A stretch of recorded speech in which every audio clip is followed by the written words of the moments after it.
Hi there, welcome back to my channel. I'm Jen. I'm so glad you're here. I am on a journey of transformation, self-discovery, and self-love. And I'd love for you to join me on this journey. So come along. So come on.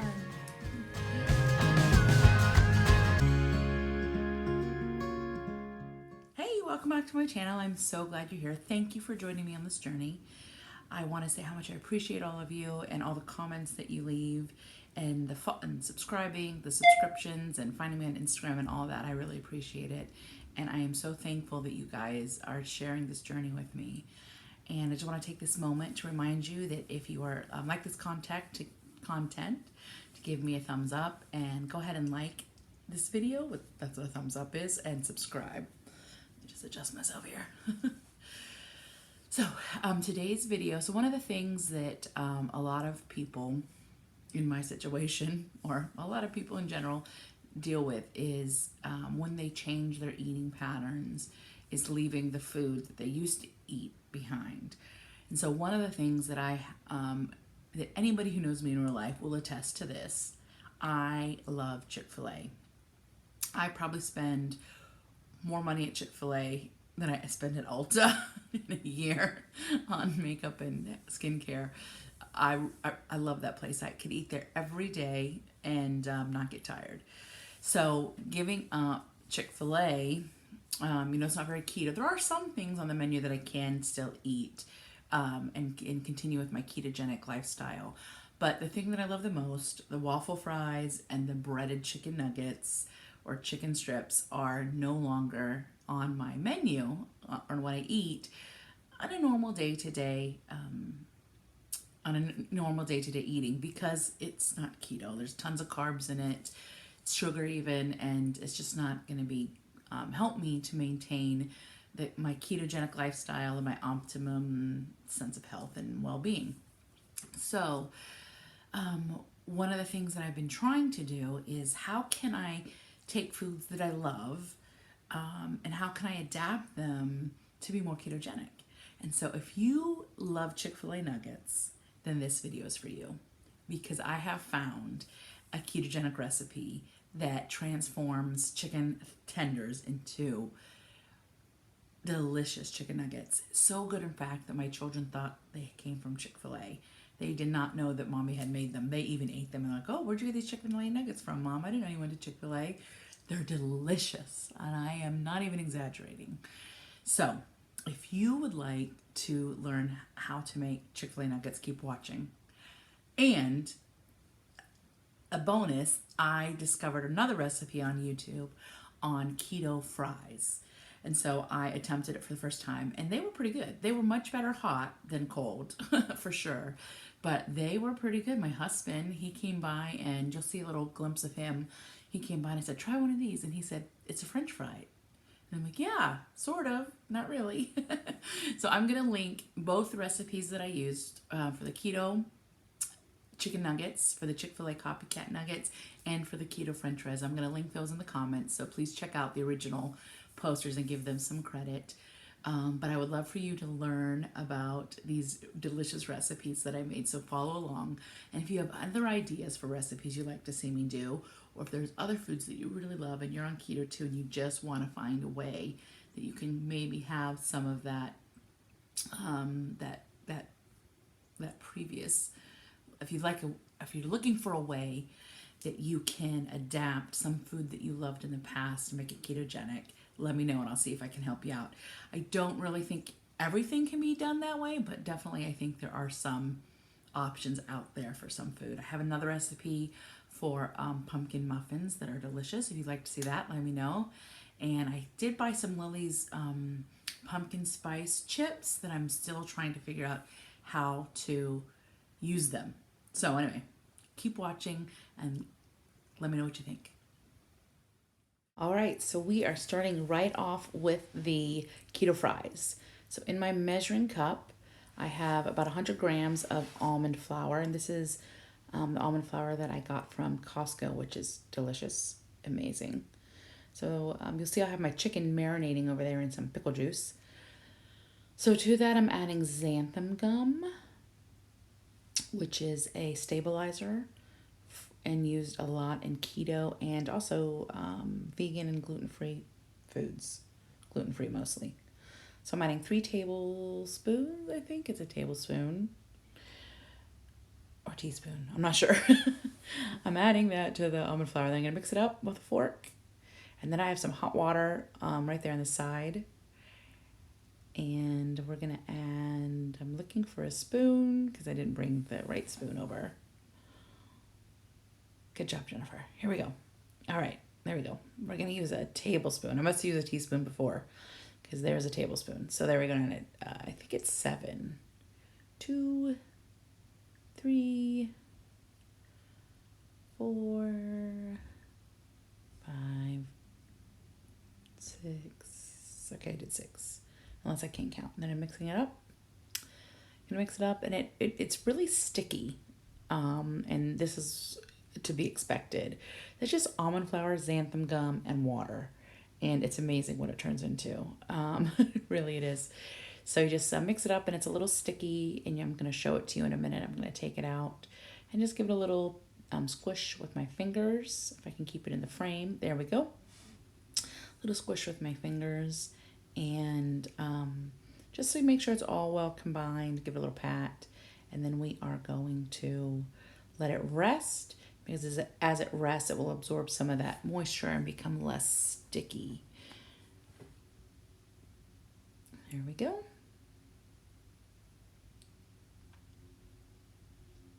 And we're gonna let it rest. Okay, now we're gonna move on to the chicken nuggets. So I have my chicken tenders there, marinating in pickle juice. Just poured it right out of the jar.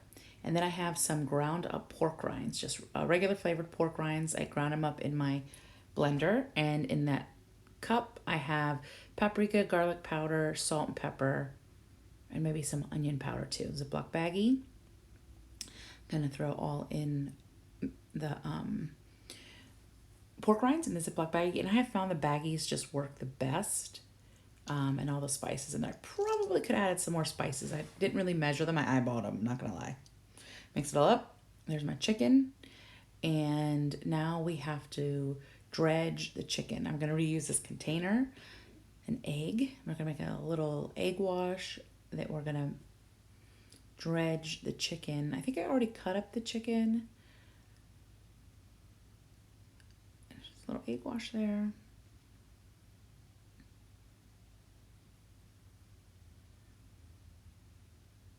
All right.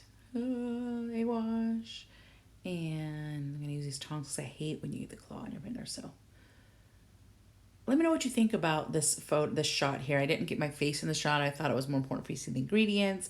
I could do an above shot, but I kind of just kept it here like this. You can see that one was too big. I think I wanted to go back and cut that one. So let me know what you think about this shot. If I should adjust it for more cooking videos. So we are dredging them, turning them over. And I'm gonna speed this process up in a little bit because this is taking a while. You get the idea. So you dip it in the eggs, and then you drop it in the baggie. Give it a nice shake. Shake, shake, shake, shake. Shake it up. Make sure they're coated. They don't have to be 100% coated. Don't get so caught up in that. And of course, I forgot this is a Pamper Chef stoneware. Well loved, well seasoned. It's supposed to look like that. It's not dirty. It is seasoned. I cook bacon on that thing. Everything.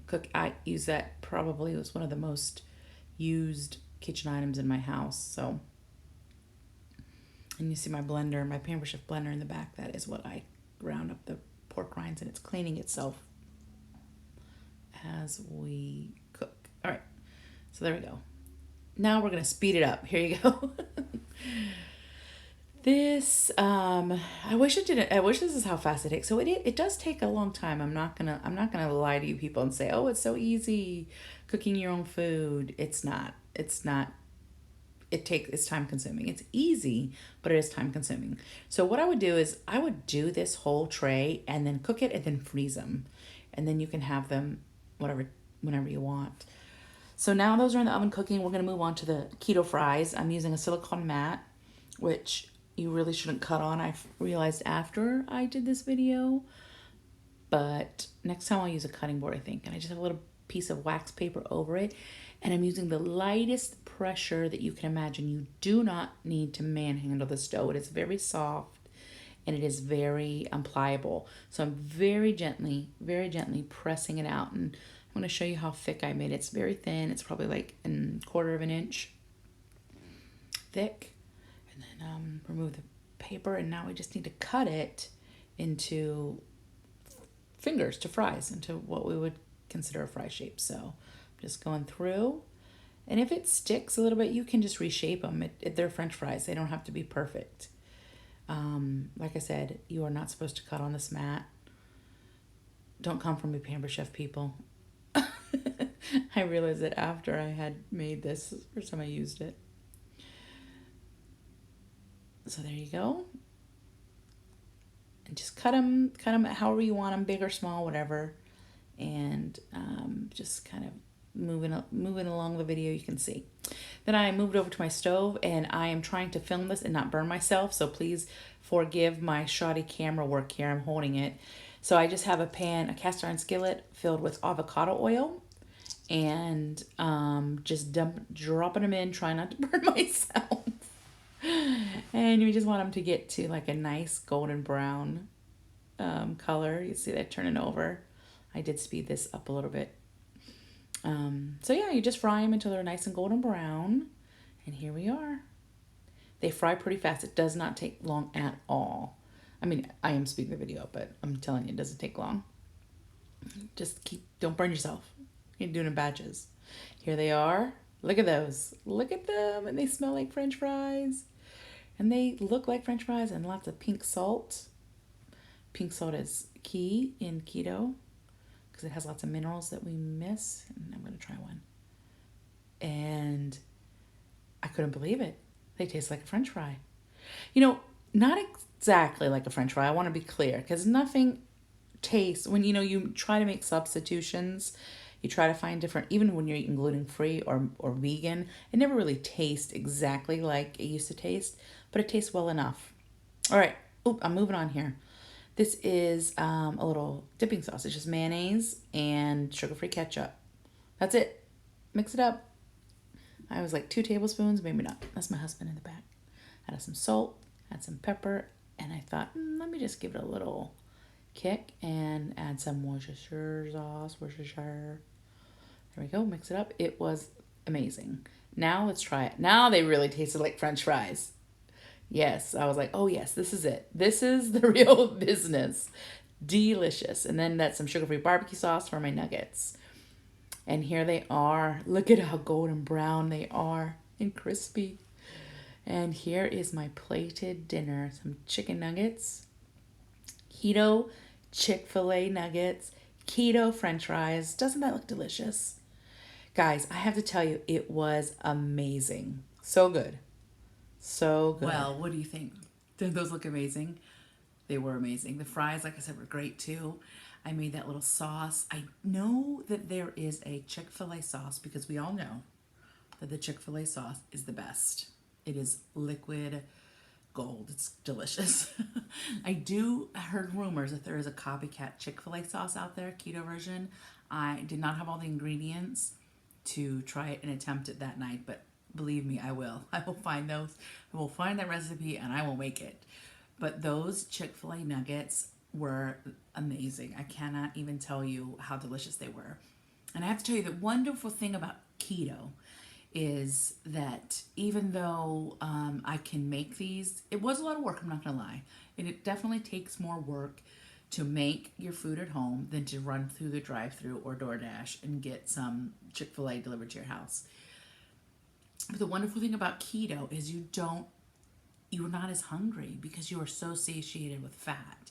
And so even though I made all those chicken nuggets, I maybe only I didn't finish that whole plate. I ate maybe half of everything on that plate and I was full. And so, being able to listen to my body and being able to have that feeling of full, which I never had on any other diet that I ever had. I was always hungry for more. I always wanted more. And so being able to feel full and being able to say, I'm done, is such an amazing sense of empowerment and accomplishment that I can say, you know what, I'm okay. I'm not going to eat everything. So I had to put them away in my fridge, and I'm going to go reheat them right now and eat them for lunch. But they were delicious. So check the recipes out down below in the links. And as always, I would love for you to subscribe. Let me know what kind of food you'd like to see me make. What is your favorite holdout from your standard American diet that you can no longer eat? I have an idea for macaroni and cheese. Of course, not using macaroni, but there's a great macaroni and cheese keto recipe. So there's lots of options out there, and you are not limited to just salami and eggs and bacon keto. There's so much variety, but it will take some work, and you will have to maybe prepare some things, and it's not impossible. It's definitely doable. So anyway, thank you for joining me today. I appreciate you on this journey. I'm going to try to be adding videos every Sunday and Monday. I don't know if I'm going to be able to do that, but I'm going to try to do that. So share this video with a friend. Find me on Instagram and say hi. Leave me a comment below. And until we meet again, I want you to remember to be kind to one another. But most importantly, you need to be kind to yourself, because you deserve kindness in your life. Until next time, have a great week. Bye-bye.